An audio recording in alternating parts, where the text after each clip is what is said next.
This front end feels a bit noodly out riding around, so I'll put this here fork brace back on.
There we go.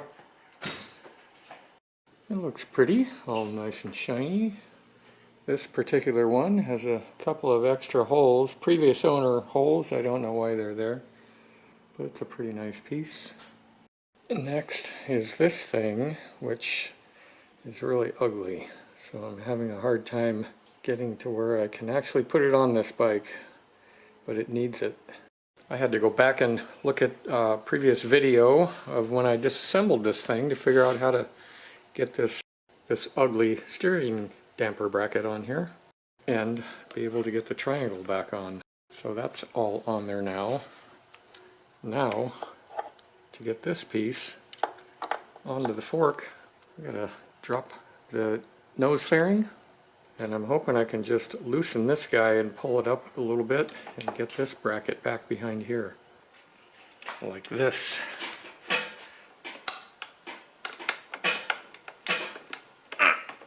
Got it.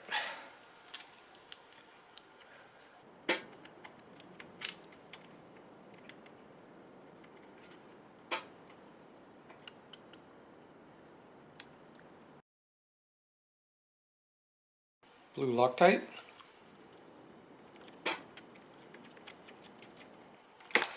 Ooh, almost dropped that.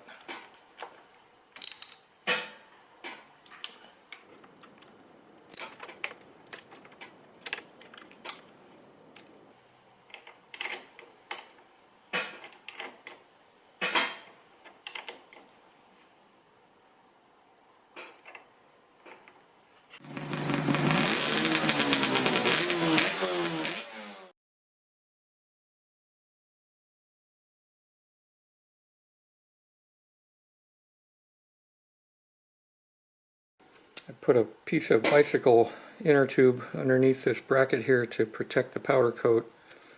Hopefully it'll do its job. I'll take this thing down tomorrow and test this steering damper out after I put all this stuff back together. And the last thing on the steering damper install, I just had to adjust the placement of the cylinder in this clamp right here to get the turning situated properly. And oh, I turned the screw, which I guess is a drain or fill plug, to the inside there, and that's that. This install is done. Steering damper and a nice shiny fork brace.